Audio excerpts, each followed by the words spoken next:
Hello and welcome to this listening session, COVID-19 vaccination credentialing initiatives in the Asia-Pacific region, presented by the Global Consortium for eHealth Interoperability. I'm Jürgen Brandstetter, IEG representative to the consortium, and I will act as your today's moderator. You see on my background screen, I'm located in Vienna, Europe, and it's as sunny as the screen suggests. Along with my colleagues, Walter Suarez from HO7 International and Steve Redling from HIMSS, who is substituted by Amit Trivedi at the moment, we want to thank you for attending today's session. Each day we see the health challenges and complexities we all face as a global society delivering healthcare. We see now how a lack of interoperable data and information exchange, disconnected health systems, and lack of personalized care applications have made it difficult for people to connect their healthcare data to their own health. Global change demands global action, and for that reason, HIMSS, HO7 International, and IEG International formed the Global Consortium for eHealth Interoperability. The consortium works to turn policy-based interoperability roadmaps into reality by aligning global good interoperability resources to improve outcomes. We also convene global stakeholders to share lessons learned, best practices, adoption metrics, and expert guidance to rapidly drive adoption of standards-based health IT interoperability locally, regionally, and around the globe. Nowadays, nations, regions, states, and individuals are all grappling with the development, implementation, and use of vaccine credentialing technologies in the response to COVID-19. Today's listening session brings together government representatives from India, Japan, and Hong Kong to share their experiences working as part of this unprecedented global mass vaccination effort. We want you to lend your voice to this conversation as well and encourage you to share questions for our speakers through the Q&A box in the bottom right of your Zoom window. Please include information about which speaker your question relates to, as the Q&A section of today's session will take place at the end of all the presentations. The speakers usually use the time in parallel to the presentations to already start discussing or answering questions given, so please have a note and an eye on that. Now let's meet today's presenters whose experiences provide a wide view of current vaccination credentialing efforts in the Asia-Pacific region. Mr. Lav Agarwal is an officer of Indian Administrative Service. He is presently on deputation to Government of India and is posted as Joint Secretary to Government Ministry of Health and Family Welfare. He has been given responsibility of handling national and international operations, which includes digital health and telemedicine, National Center for Disease Control, climate change and health, health emergencies, antimicrobial resistance, and rabies control program. Zoonotic disease and disease surveillance for the country, besides being in charge for overall international health and cooperation on behalf of the Ministry of Health. Unfortunately, an hour ago, Mr. Agarwal has been called in by the new health minister for a briefing on Parliament for COVID-19, which takes place exactly the time of this event. We therefore welcome Mr. Govind Jaiswal, Director eHealth, to join in his place. Welcome, Mr. Jaiswal. Dr. Tomoya Myojin is a government official of the Ministry of Health, Labor and Welfare of Japan. One of his main areas of operation is the National Database of Health Insurance Claims and Specific Health Checkups of Japan. After obtaining a Master of Engineering, he transferred to the medical school after working as a system engineer. While working as a pathologist, he is second to his current position. And as third, Dr. Wingnam Mong is the Chief Manager for Electronic Health Record in the Hong Kong Hospital Authority, supporting the development and operation of the Electronic Health Record Sharing System and relation IT programs for the Food and Health Bureau of the Hong Kong government. A 25th-year veteran in his field of medical technology, health information and communication technology, and health data science. Dr. Wong is also a registered medical practitioner and emergency medicine specialist in Hong Kong. Thanks to you all for joining us today. And now let's begin. We will start with a short overview for each of our speakers on the vaccine credentialing efforts in their countries, beginning with Mr. Govind Jaiswal, followed by Dr. Myojin, and finally Dr. Wong. If you have any questions of any of these efforts, please remember to share it using the Q&A box available through the menu at the bottom of your screen. Mr. Govind, please, can I ask you for your presentation? Good evening, everyone. And I will share the experience of India vaccination drive of COVID-19. First, I would, next slide, please. First, I will explain the few aspects of India. It has population of 1.36 billion, with the male and female ratio is 1,000 to 943. Our rural-urban population ratio is 65 to 35. We have 8.6% of tribal population in the country. There are few issues with the internet and mobile density in India, though the number is more than 1 billion mobile connection. Next slide, please.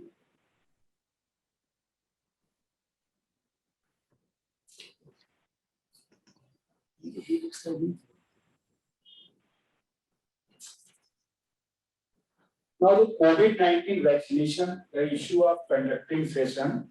So far, we have more than 200,000 vaccination centers across the country, out of which 90% are in the public sector and 10% in the private sector.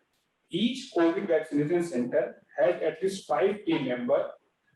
So, and for these COVID vaccination centers, we have trained more than 1 million vaccinator officer and team since 16 January.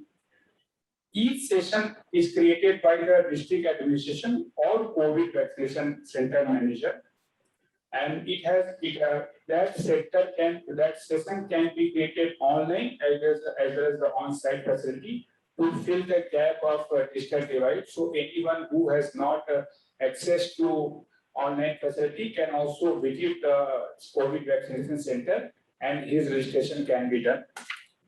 Next slide, please.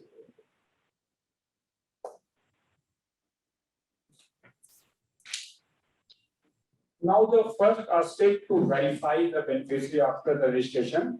After the registration, beneficiary is being verified through a photo ID card. Once the verification is done, his record, that vaccination will be done, then it will be recorded into COVID. And in that turn, the COVID application will generate a QR coded vaccination certificate. And if any beneficiary who give consent, a unique health ID will also be created for him through the Aadhaar authentication. And through this process, for every step, 1 SMS will be generated, and for the whole vaccination process, 11 SMS is being generated for each beneficiary. Next slide, please. India is vaccinating an average 5 million individuals every day since 21st June, which is equivalent to vaccinating entire Norway every day. Till date, 391 million doses has been administered, and which is equivalent to entire population of USA. So you can see the quantum and the magnitude of this whole tribe. Next slide, please. Now, regarding adverse impact of follow-up management and reporting, this is very important because of the new disease as well as the new virus. There are few apprehension in the mind of public. So, to prevent that, we have earmarked 3 places in the vaccination site. First, before the vaccination, and second is during the vaccination, and third is post-vaccination. So if any person is having any issue or any anxiety, it can be handled by different group of people at each site level. And after the vaccination, if there is any issue, each COVID vaccination center has been given a kit to manage that one. If if they are not able to manage through that kit, every COVID vaccination center has been linked with a referral center where further treatment can be given. And this whole process we are capturing through existing SafeVac application, which has been linked to COVID, and this either district administration or COVID vaccination center manager is reporting any impact through the SafeVac. Next slide, please.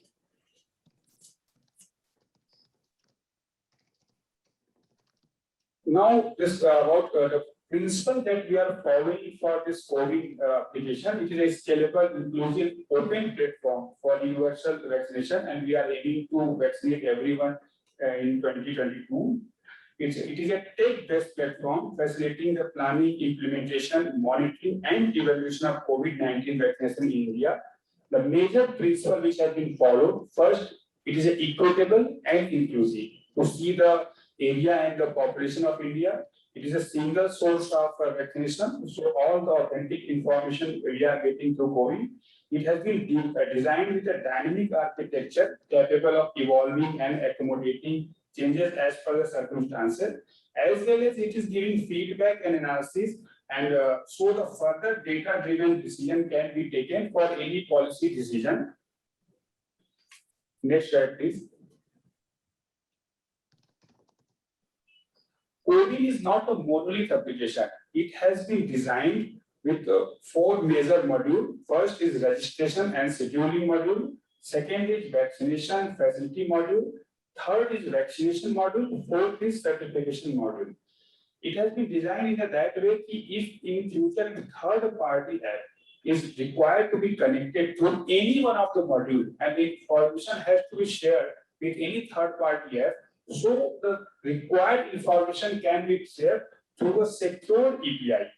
Either it is registration or scheduling API, vaccination at facilities API, or certification APIs. So you can see it's a very robust kind of platform which has been designed while keeping the issues of future also. Next slide, please.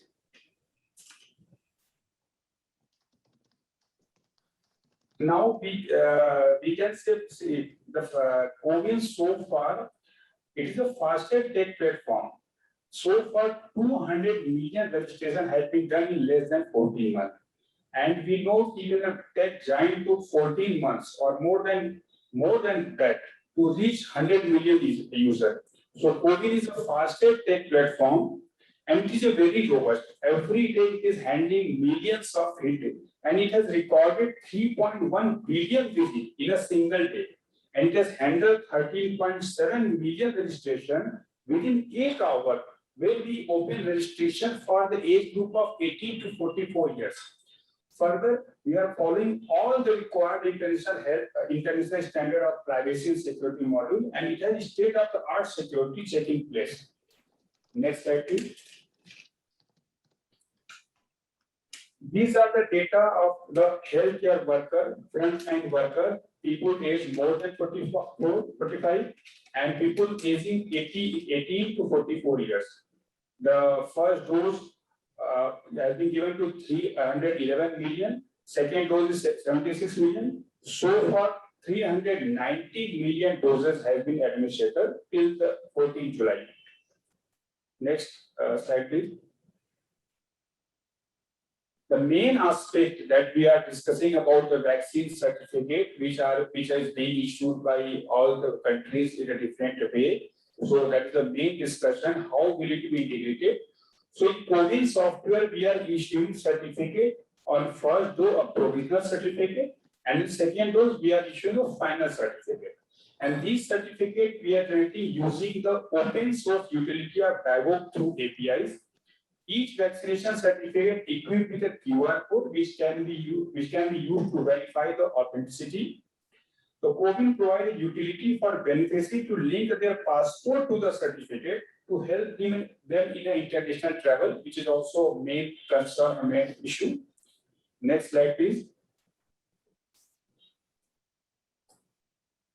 The COVID is capturing following information: beneficiary details vis-a-vis vaccination detail. In beneficiary details, it is capturing name, age, ID, unique health ID if a beneficiary is giving consent, and beneficiary ID.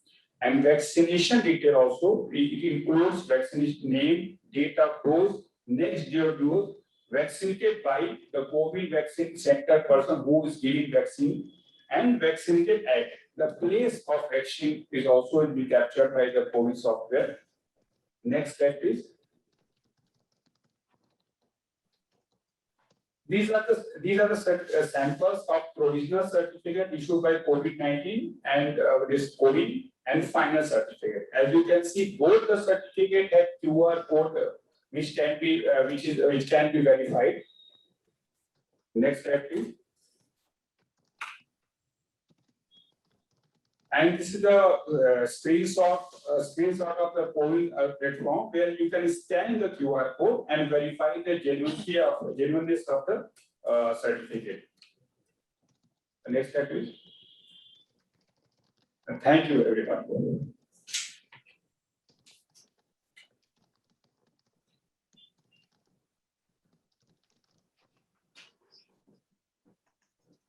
Thank you very much, Govind. That was a very, very good presentation. I personally had a question in mind, which you have already answered on your slides, because many of us have already heard about the DIVOC initiative, which is also an initiative in India. And in even the last call, we had the question coming up where people wondered how the DIVOC initiative relates to the official governmental initiative COVID.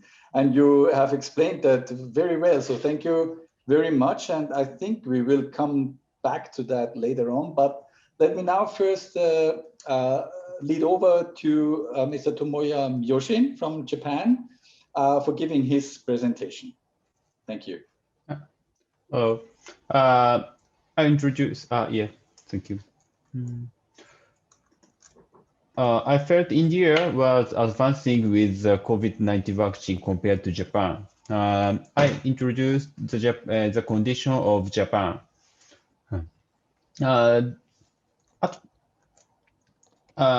First of all, I would like to introduce the Japanese medical condition. At first, free access, even publicly funded medical care. Therefore, the Ministry of Health, Labor and Welfare has low governance toward private hospitals. So there is no emergency clause in the constitution. So there is no enforceable lockdown. Then this figure shows the number of new positive for COVID-19. This data is daily in Japan. Cumulative number is about 800 to 20,000. On the other hand, Japanese population is about 126 million. Then this January was third wave, and this March was fourth wave. These days, the number is increasing. Maybe fifth wave will come, and Olympics will start. Positive rate is around 2 to 6. For example, fourth at the third wave, positive rate was 8 to 80%.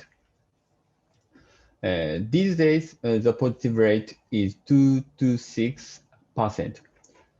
So every day, about over 400,000 detections are operated.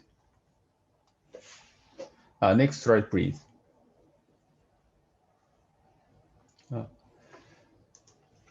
This figure shows the number of new vaccinated people for COVID-19 infection. Cumulative number of vaccinated people is about 36 million. So about a quarter Japanese vaccinated at least once. Of those, number of vaccinated twice people is about 22 million. COVID-19 inoculations for healthcare workers began around March, and for older people began mid-April. Now, young people are also vaccinated, start to vaccinated. A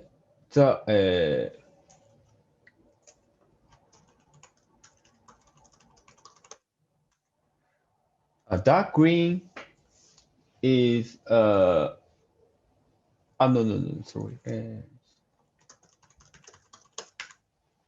Light green is vaccinated twice, and the dark green is still only once. Next slide, please.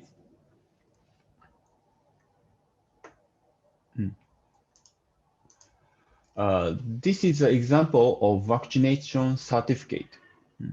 The Japanese Federation of Economic Organization devised. This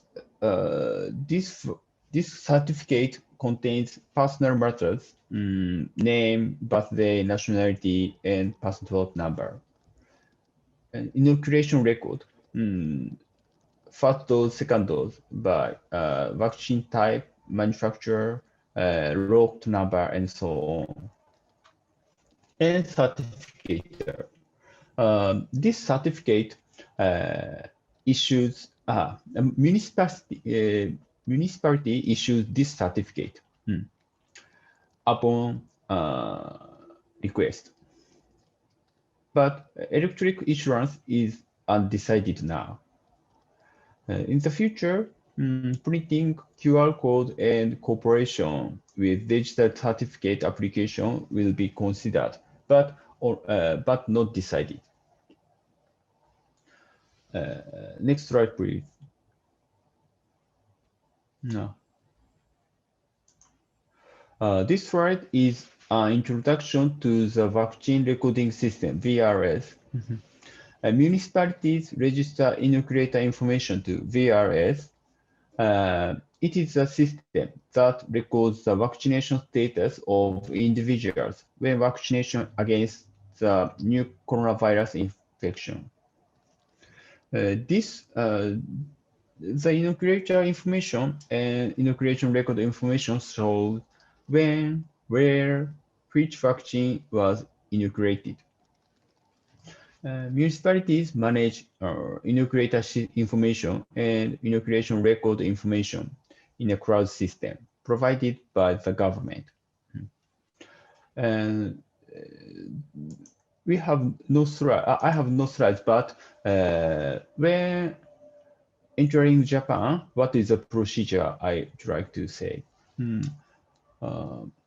This rule is regardless of nationality, including Japanese staying in abroad. First of all, it is difficult to get a visa, but I will talk about the procedures related to COVID-19. At first, there is 5 points.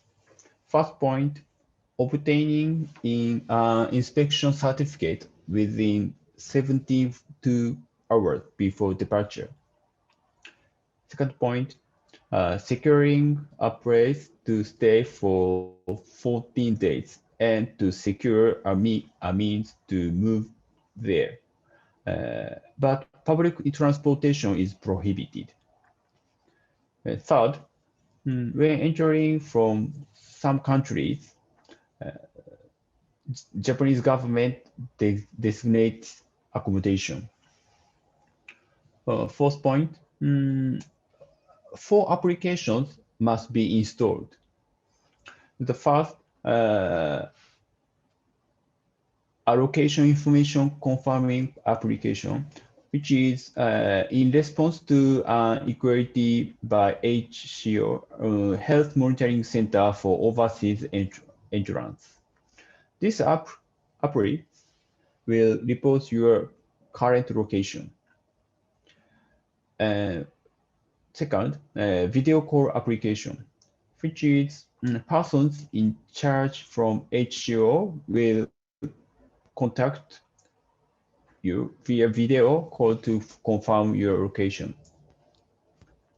Third, setting Google Maps on smartphone. This application setting to presents saved location information to health centers when you become positive. And the last, COVID-19 contact confirmation application. This application that you can be notified about the possibility of contact with a positive person. And, but if the travelers or Japanese livings doesn't have a smartphone or have a smartphone on which you cannot install this application, you will be required to rent a smartphone at the airport at his own expense when you enter in Japan. Yeah. Thank you.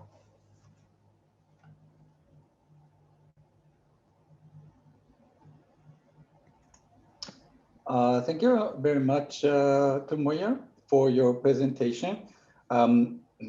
We see you are a bit behind of India since you are introducing an electronic QR code just in the future. So I already have a question on that on my mind, but let's keep that for later on. First now, thank you very much for your presentation. And let's now move over to Mr. Vinh Nam Vuong from Hong Kong.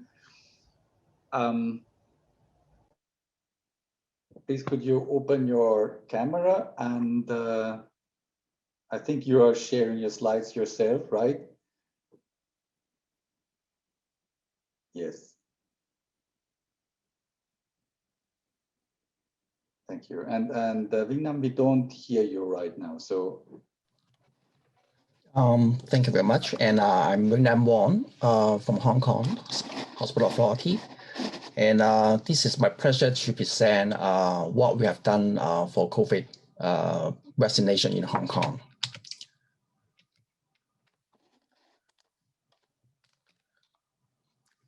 Hong Kong is a small city and with around 9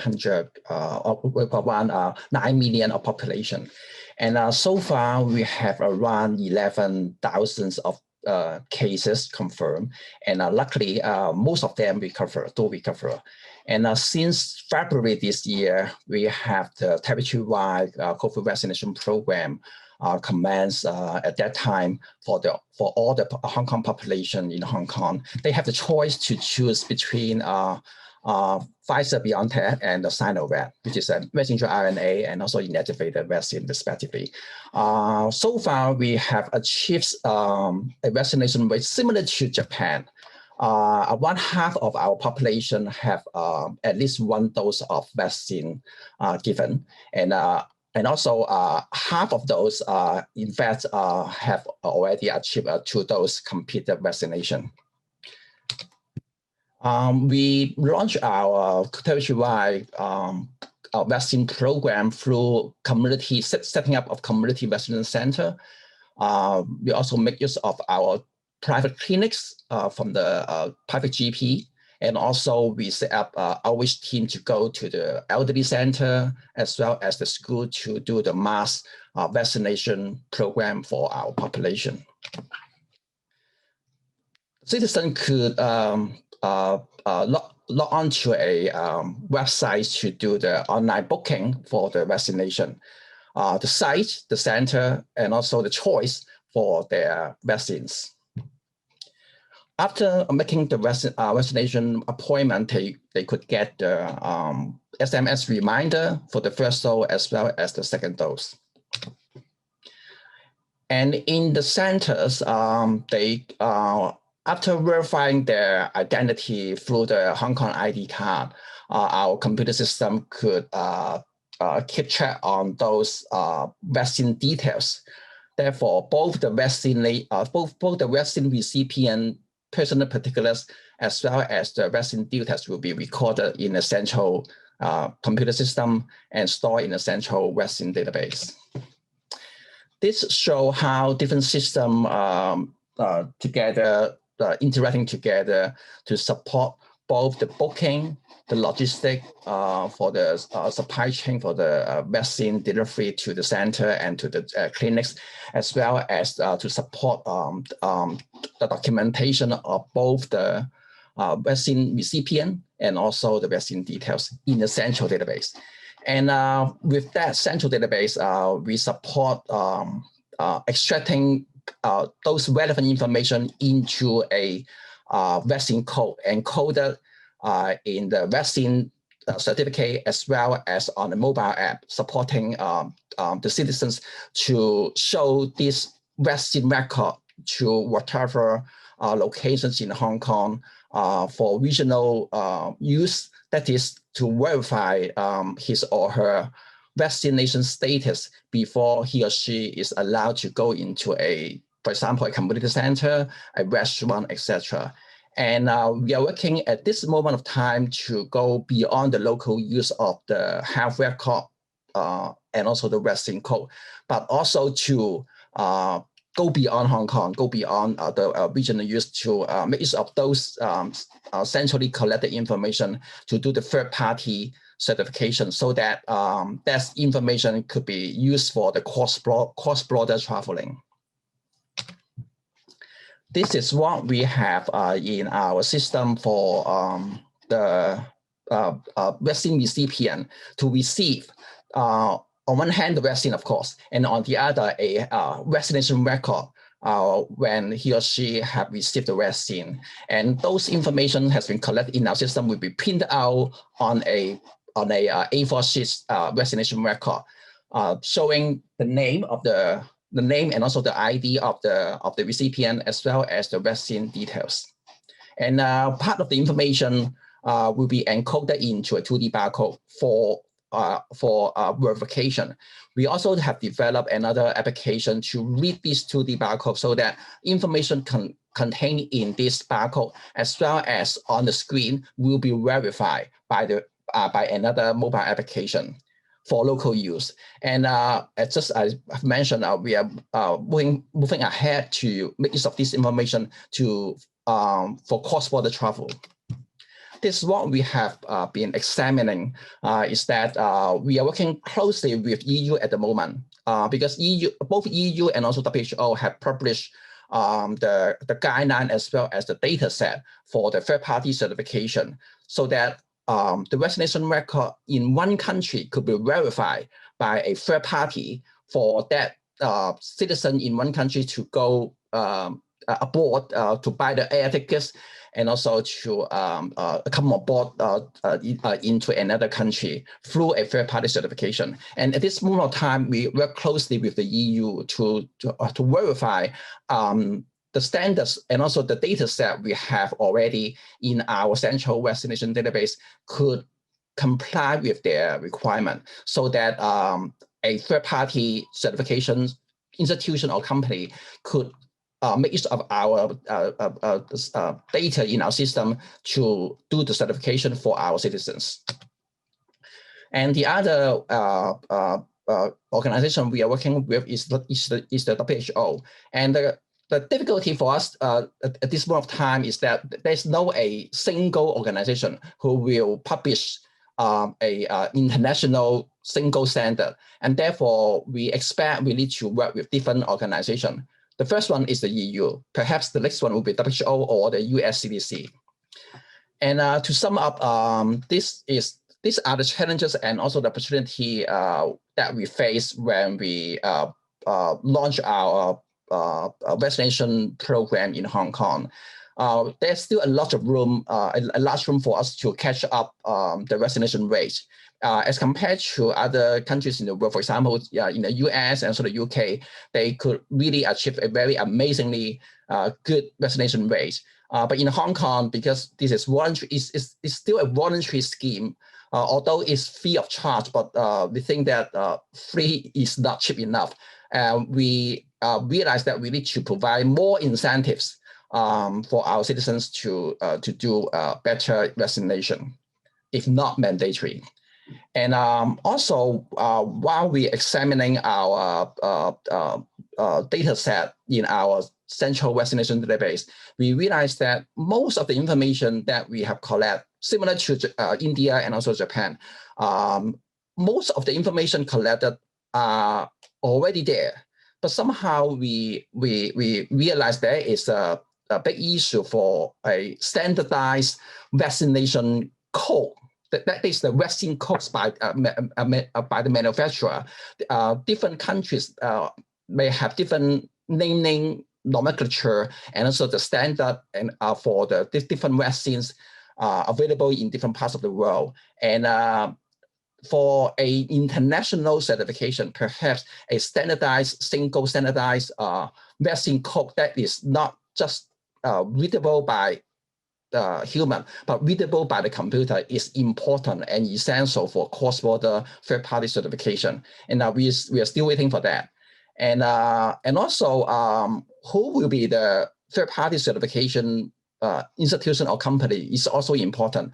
Right now, we work with the EU. We expect there will be a agency or more than one agency engaged by the EU to do the third-party certification. And we expect we will adopt an open API concept so that whoever or whatever countries who can conform to the API and provide the required data for certification will be able to enjoy the benefit of the third-party certification. But who will do that? We are still waiting for that. And this concludes my presentation and also a quick update on what has been done in Hong Kong. And we are here to listen to also other countries' experience and also the sharing so that we can move forward. Oh, wonderful, Lingnam. Thank you very much for this presentation out of Hong Kong.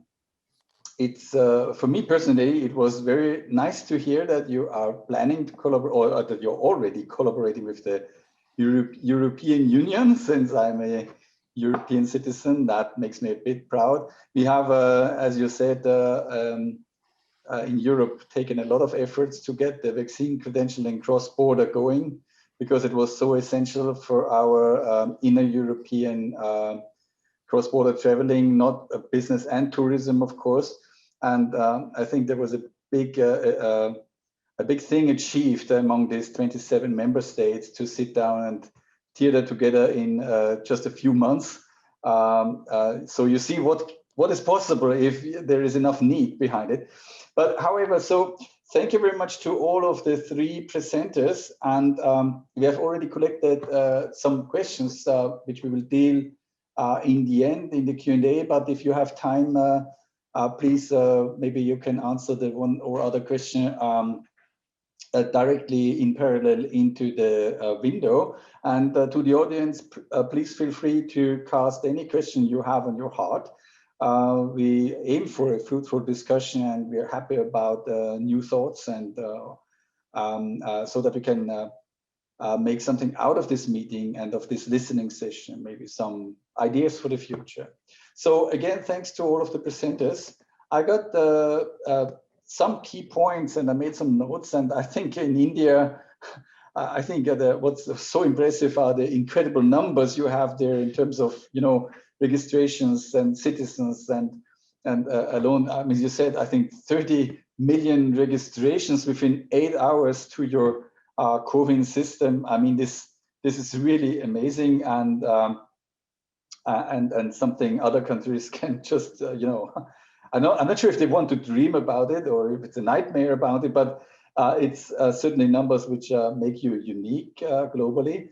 And I also got the point of this relation between your official COVID system and the DIVOC initiative, which some of us know already as an open source and a public good initiative, which is it's obviously very much in use, at least in India. But since it's open source, it can be used by other ones. And we heard of the other speakers that in other countries, there are still, say, there's an eye on how others have done it. So my question for you as a panelist to get in this session is, from your perspective, I mean, we have heard now all of these different vaccine certificate approaches, and we have also some questions in the chat which say, how do we speak to the rest of the world and all of that? So the question is about how or where will this all end up? You know, will we have plenty of different vaccine certificates which we all need to trust each other, or will we have some global interoperability on that at once? And in your case in India, for example, since you have this dialogue initiative, do you think that's suitable as a candidate for that, for such a global solution, because it's open source, it's global public good, but it's on the same level as the WHO, which is also open source and global public good. And also, I think the European Commission, nothing is a secret here, and that could be easily taken over by anyone else. So what is your standpoint on this? Would you see the Indian solution as a template for others? You're on mute, sorry. Yeah, thank you for the question. See, the COVID when we made that, we already decided that it should be a global solution. That's why we keep it as a that open source platform. And QR-based algorithm we use for the verification. Since QR-based certificate provides global uniqueness, the QR code-based system could be used globally to ensure that the interoperability and acceptance of vaccine certificate by the country. And we also, the certificate we are generating using open source utility of dialogue through API. So we already have in mind it's a global pandemic and any solution should be global. We can't have a regional solution when we are dealing with the pandemic.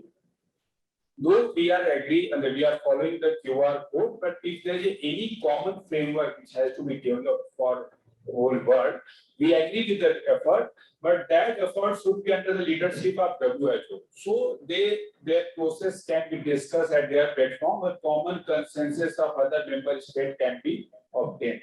So that is my opinion. And regarding COVID platform, that our Honorable Prime Minister already in the COVID Global Conclave announced that is a global public goods.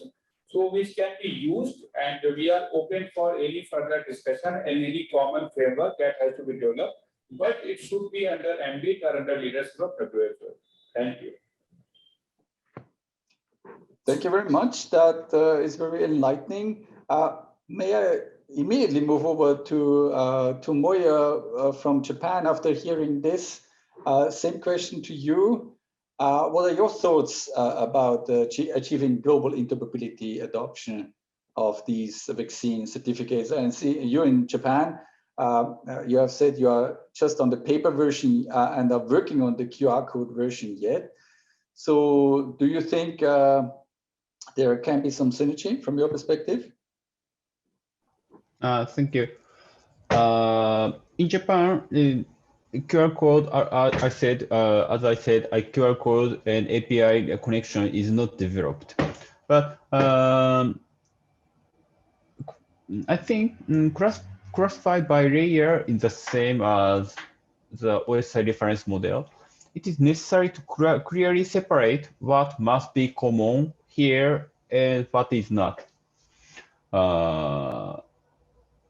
I don't know the specific technical name, but I think it is important for organizations like HIMSS to call on medical information organization in each country. But personally, I can't trust the country that issues a half-baked vaccine certificate.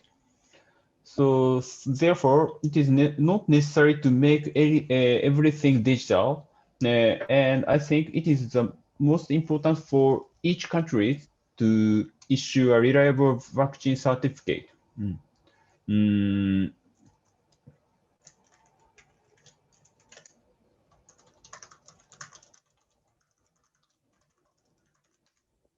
I don't know. I'm not sure if it's the answer. Oh, yeah, yes, I think I got the point. I mean, and to be honest, the last thing you said was that you think that more weight on the, let's say, on the quality of the different vaccines credentials as a for judging if you trust those of another country, yes or no. Did you say that? Because we actually had these discussions in Europe as well. You know, it was one of the major steps in Europe that the European member states finally agreed that we all trust each other the certificates in terms of in quality and, let's say, secure that if a person of another European country, for example, comes to Austria and has a certificate of that country, that it is equivalent to if we would have vaccinated this person ourselves with all our processes and quality assured processes. So that's an interesting thought. Vingnam from Hong Kong, same question to you. What are your thoughts? I think some of the attendees have already raised very valid questions about what standards do we adopt when we do the credentialing, and which organizations should be responsible for that in order to ensure international uniformity. I think these are the key questions that each countries in the world at this point of time have already achieved at least a certain degree of vaccination in their countries already, and capture those very important information about their citizens, on one hand, the personal particulars, and on the other, the vaccine details. Very similar, because there's just the very typical health record containing both the personal particulars of the patient, as well as the treatment that has been given to the citizens. And therefore, from the data-wise, the data readiness-wise, perhaps each country should have already achieved a certain degree of success to capture those vaccination record for their citizens already. But for internal use is okay. For healthcare use internal within a country is okay. But when we talk about credentialing matters, when we talk about certification process, then it becomes more than just healthcare consideration, but a cross-border international between the countries consideration. And therefore, there's a strong need for a certification standard to come up.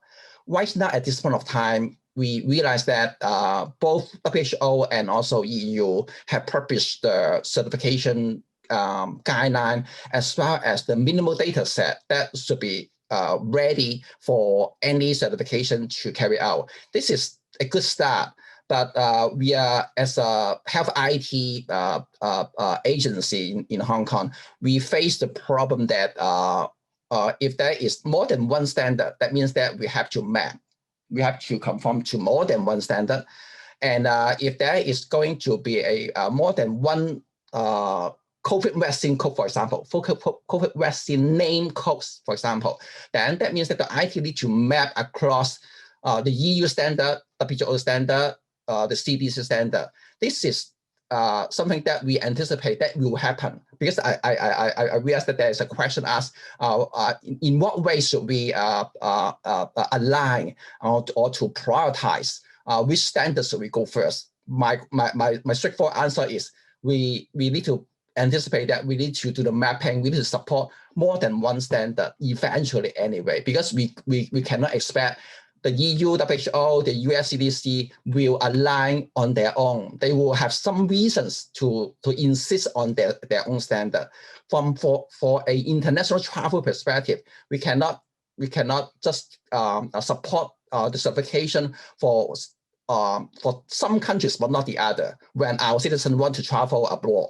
And therefore, the mapping for those different standards to be conformable by our own data set is what we expect. They are doable, but it's going to be very complicated. But the good point is that when we examine different data set and also standards published by WHO and also the EU, for example, we realize there are a lot of similarities among them. But just from the IT perspective, different standard is different standard. We have to adapt to different standards eventually to do the third-party certification. Okay, thank you very much. This was interesting. And may I introduce a bit of a controversy here, because we have a comment in the Q&A which we can refer to back to later, but which says vaccine credentialing certification verification should be an international standard. The person compares it with a passport where there is actually no real country extension needed. You know, you have passports have the information in it to serve its purpose, and actually the world has accomplished to agree on a certain set of data elements for accomplishing the task. And the question is that true for a vaccine credential? Yes or no? We will see and maybe discuss on that later. But thanks to everyone going on this first question. Please allow me another question before we finally go into the Q&A with the audience.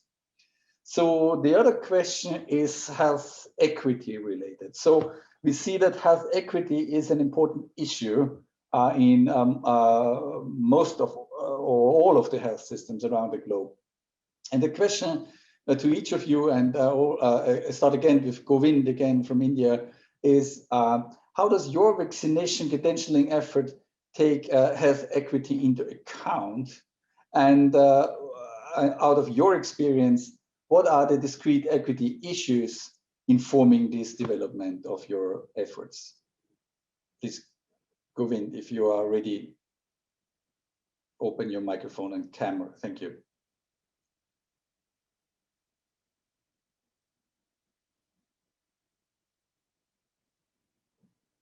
Okay, it seems that Govind is blocked for some reason. So maybe I can move this question first to Tomoya from Japan. Health equity. The definition of health equity is difficult, but there are some people who are constitutionally unable to vaccine for the allergy, especially allergy or special disease, specific disease. It is not yet clear how effective the vaccine is in preventing COVID-19. In Japan, as in other countries, there are people who oppose vaccines. However, what is important for the country is to increase the number of people who have been vaccinated. Therefore, I think it is important not to reject people who oppose the vaccine, but to convey the correct information.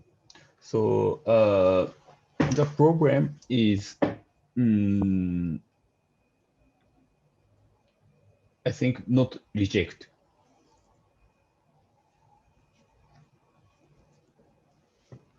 Okay, thank you very much. Are you finished, Tomoya?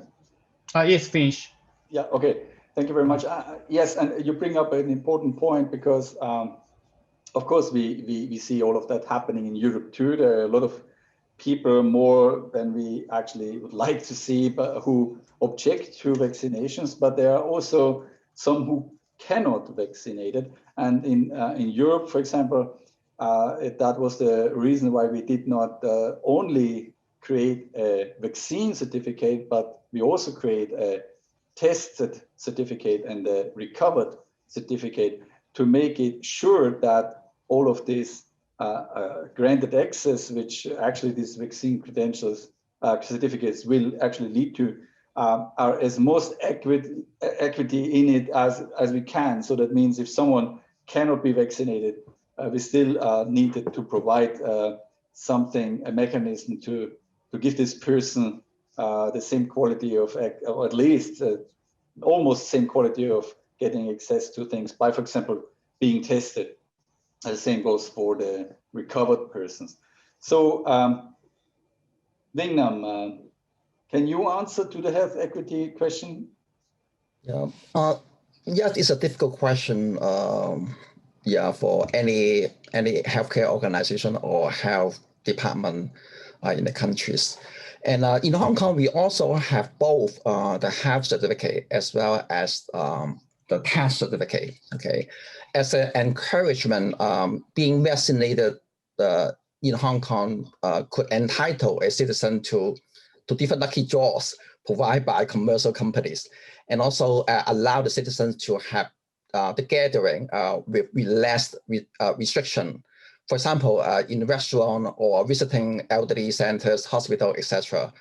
And therefore, so far in Hong Kong, the vaccination program is still voluntary based. But we could see a positive effect if we could provide incentive to citizens, okay, not just explanation, but also incentives for them to have a more freedom to go around the city to visit their family in hospital or in elderly homes. I think this is really effective in some way to push up the vaccination rate.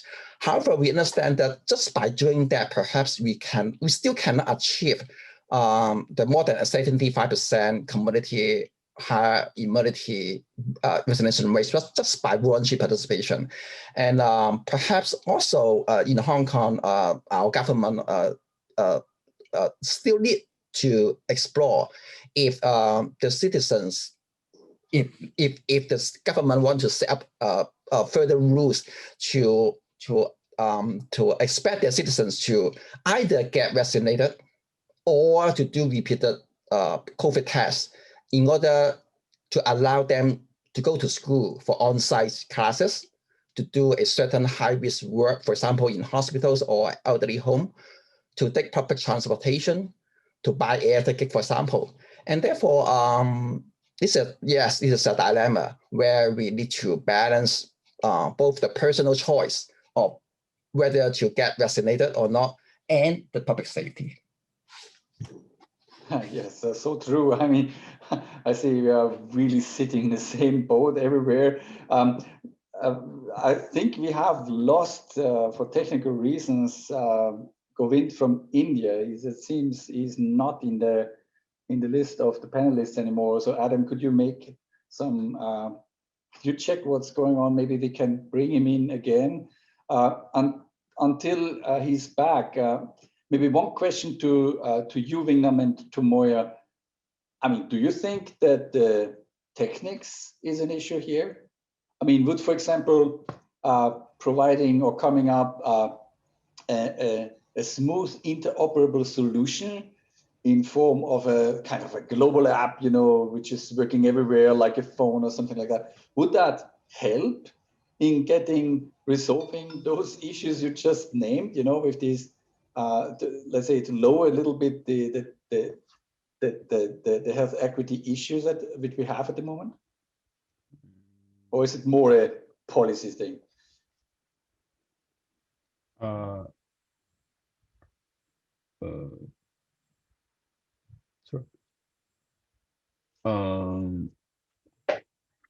Global, you mean compared to global health equity?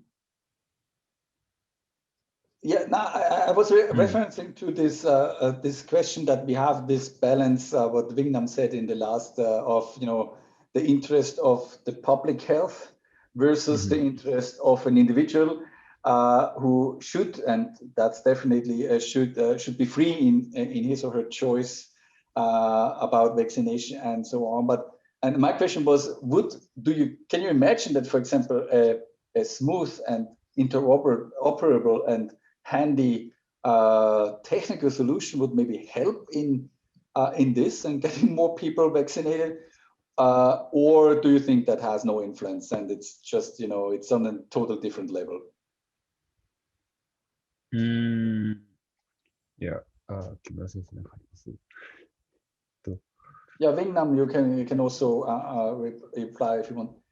Yeah. I think yes and no.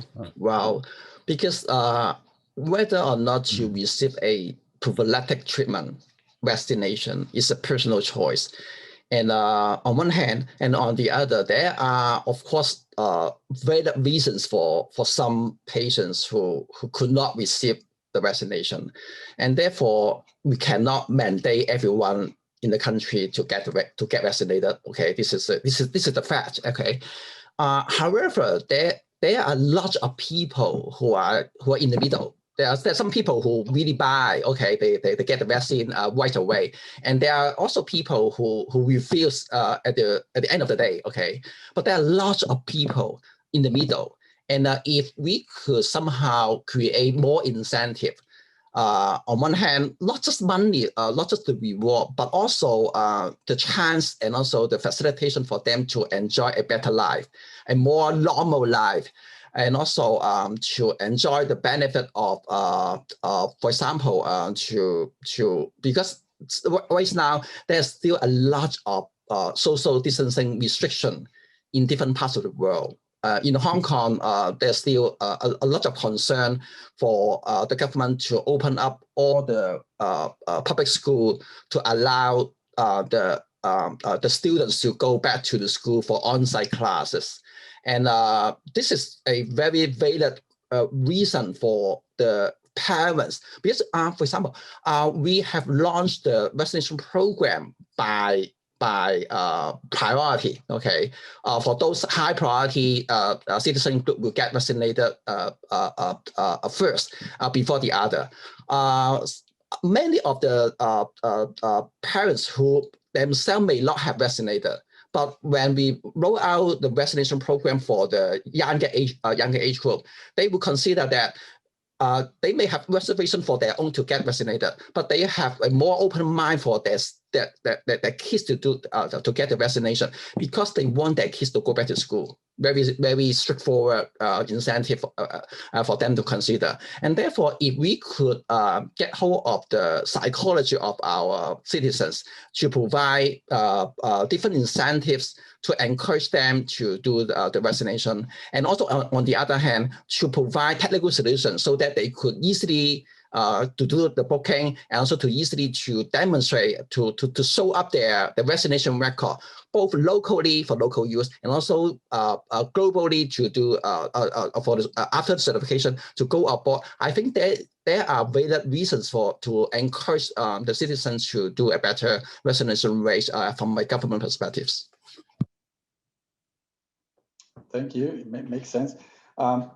Tomoya or your colleague Michio, would you like to say some final words before we move over to the Q&A session? Yeah, thank you. I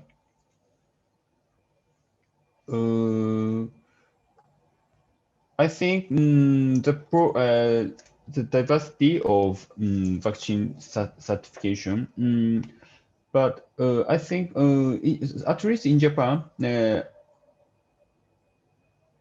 how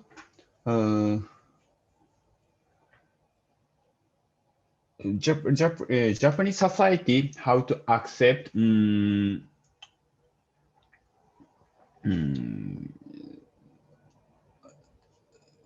people who cannot vaccine, but the persons have personal information, for example, allergy or specific disease or family style, but no vaccination is not devil. Only Japanese community. I think it is bad that this community cannot accept who is not vaccine. Of course, for the vaccination rate is increasing is better, but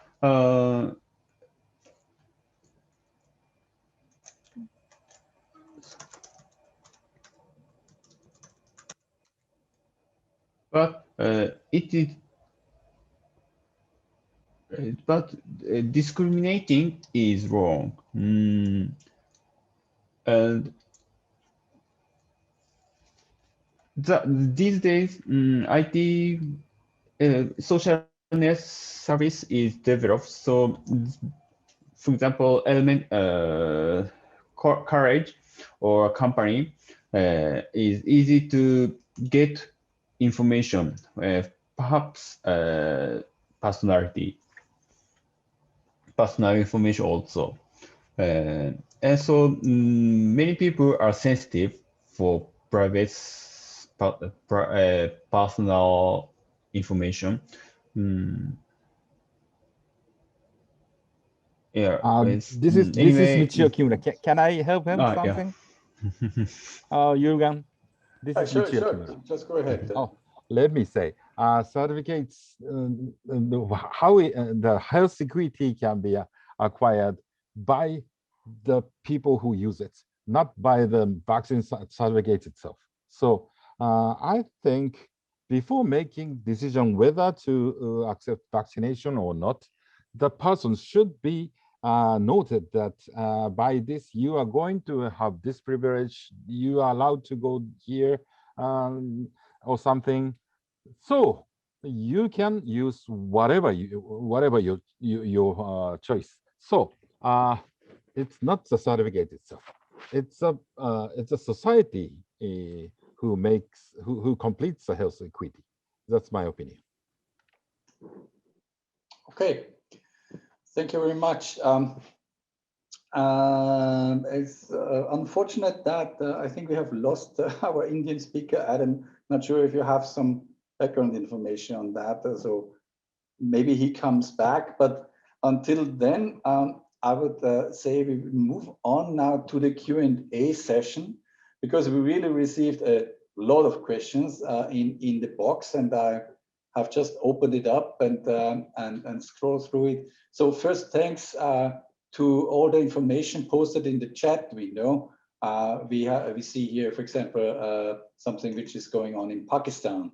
And we are actually very interested in stories like this because it's certainly important what's going on the global scale. And only by talking to each other, we can reach some convergence at some point of time.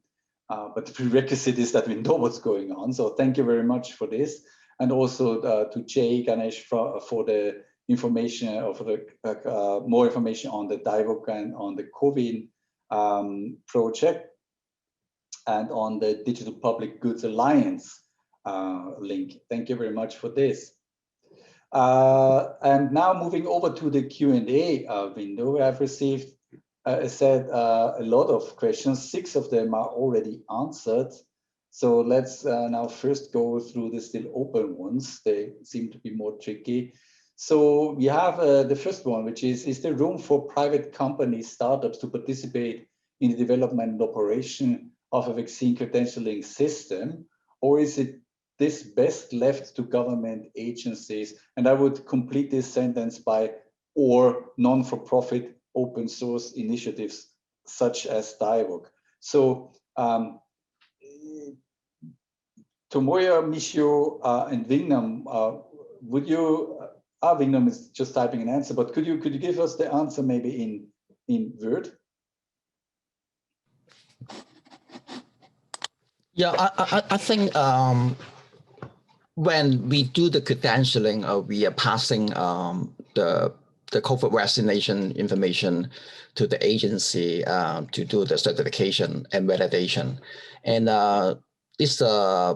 then be concerned about the security and privacy. And therefore, if this is a government agent, or at least a government engaged private company, and they will provide a better level of comfort to the citizens, that their information will be taken care of carefully. And but I doubt, of course, how many commercial company there, or NGO or non-government organizations there are capable to do this kind of certification. and perhaps a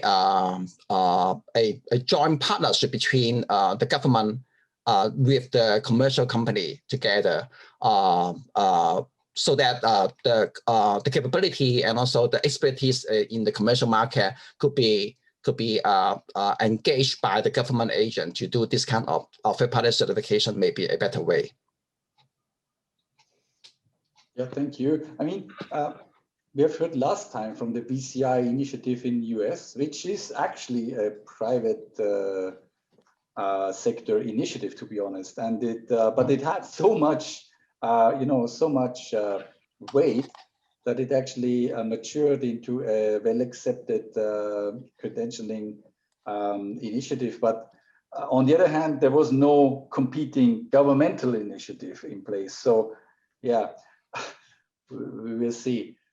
So thanks. So then the second question, I think, was dedicated to the Indian speaker who is not here anymore. So maybe we can skip that, or if another one from India in the audience maybe could answer that, if the Indian credential is accepted in the EU.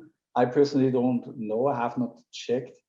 Third question, is any of the systems made interoperable using HL7? I mean, I can only speak for the European and WHO specifications, which are both leveraging HL7 FHIR. So what about Hong Kong and Japan? Yes, HL7. The answer. Yeah. Michio Kimura, this is HL7 Japan chair, and I hope so. But I don't think sticking to HL7 may slow the Japanese government process. So at least just an XML and with some certificate will be fine to start. And after that, it should be standardized way, in ISO standardized way, which is HL7. Yes. Okay, thank you. That's good to hear, to be honest. Okay, next question. What do you think are the key factors driving standardization of standard certificates? Blockchain credentialing is already in place in some countries.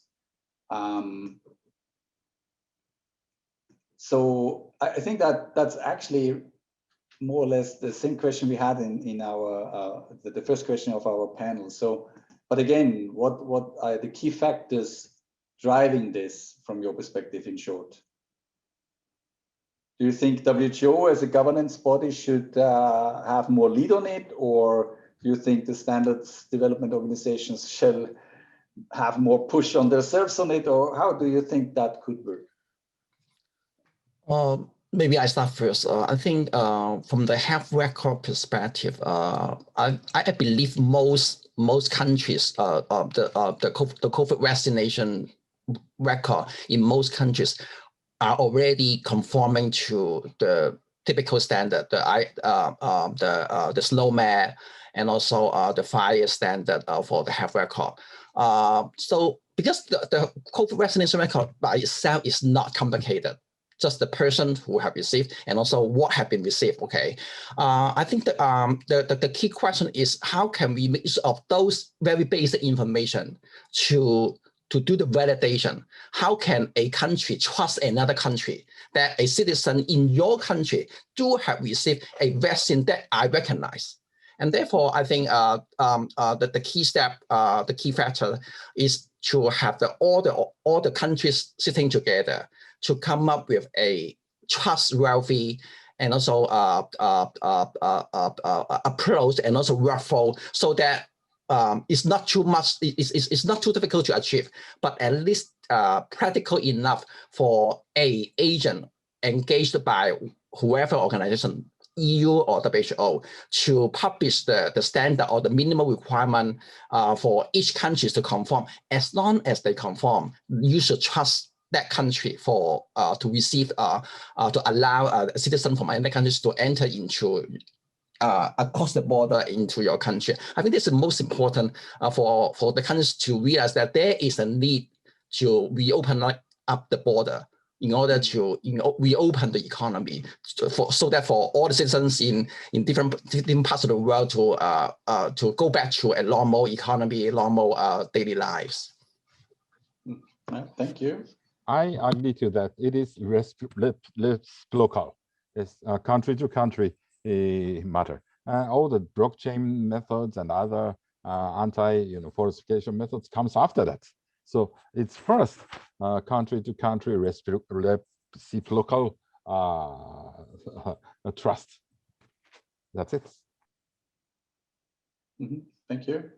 I mean, the next question is a bit in the same direction, but the question is about what would be the best agency, the best global agency or entity to ensure this. Is this WHO, or do you have any other ideas? Is anyone other than WHO could get into that role? Maybe again I start first. I think it's difficult to have a single agency who can define a single standard and also certification framework. And we realize that perhaps their framework are not so much different, but they are different. Therefore, our health IT support should cater and anticipate that we need to map across different certification framework. And in particular, WHO, they have to look after all the nations in the world. And there may be some countries who are so advanced, and there are some countries who are not so advanced. And therefore, it's difficult to have a one-fit-all solution for all the countries to conform to. In contrast, EU perhaps the scope is less complicated than WHO, and therefore it's the first one that talking to the Hong Kong government for the bilateral recognition, and also to come. It's likely that will come up very soon for a certification program for bilateral recognition for the COVID vaccination, and also the test certificate for the people to travel around EU countries, and also with Hong Kong. Perhaps I realize that they may also have talked with other countries in the world for the certification, at least to work between EU countries and other countries, more developed, more advanced countries in the world. Maybe the first thing that we start, but eventually we expect WHO will also publish their certification framework, and we need to as a government, as a country, we need to also cater for other certification framework, so that we would not just focus on a country and neglect the other countries. Thank you. If it is based on the reciprocal trust, I don't think we need a global authority. So one-to-one, trust could be fine, and then it could be expanded. But I don't think we need a global authority to prove the certificates. It's my opinion. Thank you. So we have a lot of questions still, and not so much time, but let's pick some of them. We just see a message from Konstantin Hyponen from the European Commission. Hi, Konstantin, for being here. That's a great pleasure. Who posted that the EU digital COVID certificate system may indeed be joined by third countries, and posted a link to it. So that's very interesting. For the questions, so what do we pick here? We have a question of Elliot Sloan. It's a long question, but in short, do you have any connections of your vaccine databases to feed research, clinical research, and scientific purposes in Hong Kong, for example, or in Japan? In Hong Kong, the COVID vaccination database is owned by the Department of Health, which is in turn owned by the government. And for all the health research on this COVID vaccination DB, we need to have go through the normal process to do the ethics committee approval, and in order to get those information from the central DB to support research for both named patient record and anonymized patient record. Mm-hmm. And in Japan? Yeah. I introduced the VRS. I think it is useful that the first question. And the second question, now I'm working in MHL Lav Agarwal in government, but it's not decided, is not private for researchers at this time. But Okay. perhaps start to discuss to provide researchers, I think. Okay, thank you. Yeah, we have a question that a general one actually, that we've seen government legislation mandating interoperability, for example, in the States, but also within Europe and so on. In your countries, Hong Kong and Japan, is that the case as well? Do you see some similar trends? In Hong Kong, we do not mandate, but we facilitate. Apart from the COVID vaccination record, we in a more global sense, we have an electronic health record sharing system in Hong Kong to share not just the COVID vaccine, but also other health record for of our citizens, which are provided by different healthcare providers, including the public health provider and also the private health providers on a voluntary base. We facilitate by means of setting up a framework, a legal framework for the citizen to join, for the healthcare provider to join, and also to set up a requirement for the sharing. And but they are still on the voluntary base. A citizen as well as the healthcare provider, they are free to join. And but as long as they have joined the system, we facilitate from a technical perspective the data standard and also the specification for the different system to talk with one another for sharing of records. Okay.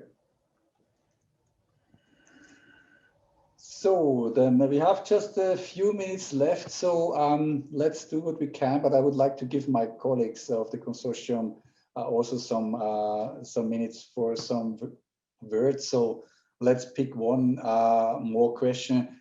I mean, I jump over that one with the, what about countries that do not have a digital record? They, of course, have a very difficult task to accomplish, because the basis of all of these vaccine credentials are that you have some kind of vaccine database in the back. So that's, if you don't have that, it's a not easy situation, to be honest. About the views of the panelists regarding blockchain-based vaccination passports, maybe we can close the panel discussion with this one. So a few words of all of you to that, to blockchain. I think the beauty of the blockchain is that when we talk about certification by a third party, and that means that it seems like that we need to pass a lot of personal information to another party to do the validation, right? And if we could adopt blockchain, that means that they could get hold of the information, but in fact, the information is nowhere in the internet. And right after certification, the information is gone. And then that will create somehow a kind of trust to, and also trustworthiness to the citizens that after the certification by the third party, in fact, during the process, there's no your personal information really passing on to other parties other than to do the certification, and that's it. And therefore, maybe this is the reason why blockchain is valuable in this sense. Thank you. And Japan? If we are not going to have a global authority for that, blockchain technique is very nice to use as a country-to-country based, trust crossing. That's my opinion. Okay. So thank you very much for your Q&A questions and answers. We are now heading to the end of the session. But let me please give some space to my colleagues, Walter, Didi, Amit. Would you like to reflect on some of the topics we just had?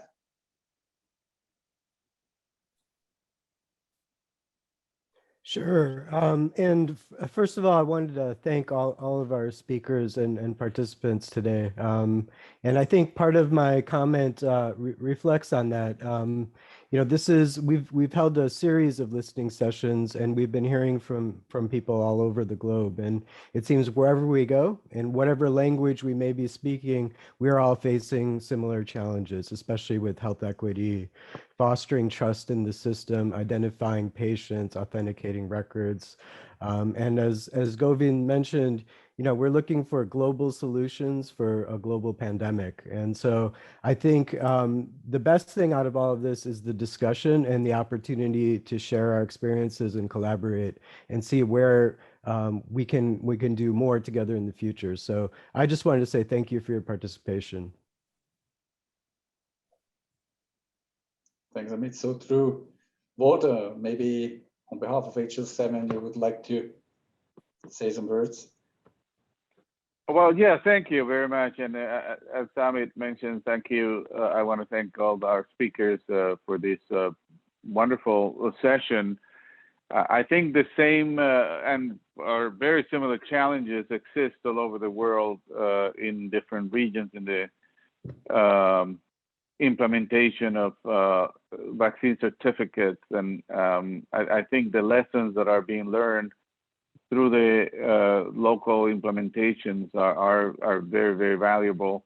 And I think as we move towards more widely used vaccine certificates, we're going to find that we're going to have multiple solutions and multiple approaches.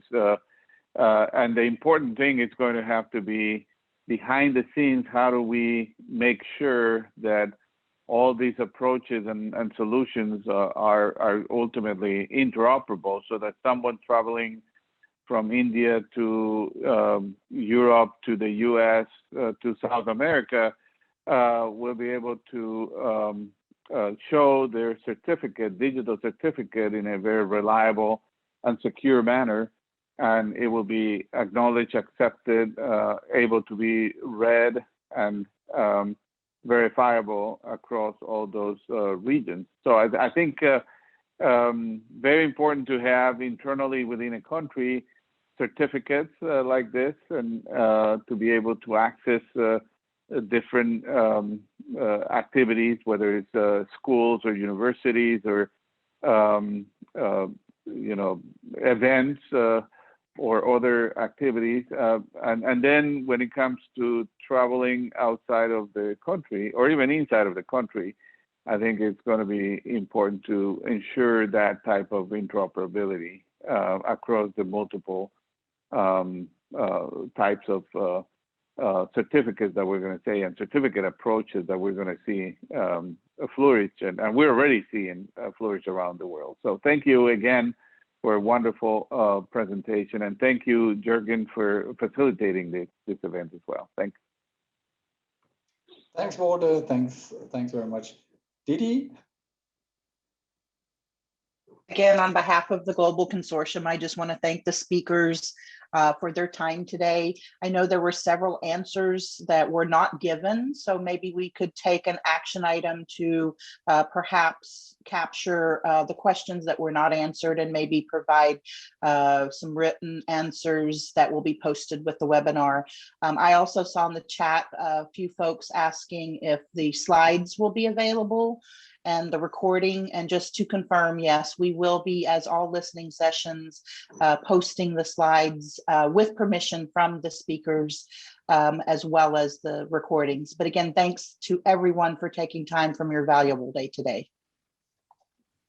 Yes, thanks, Didi. So finally, we have come to the end of today's listening session, and Also, as last, in the name of the Global Consortium for eHealth Interoperability, I'd like to thank all of the speakers, also COVID, in absence, for your expertise and for your participation, for your slides, and share all your knowledge with us.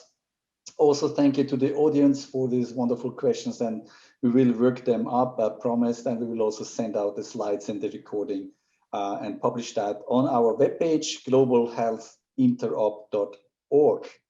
As a small outlook, we are working in the consortium on some more listening sessions.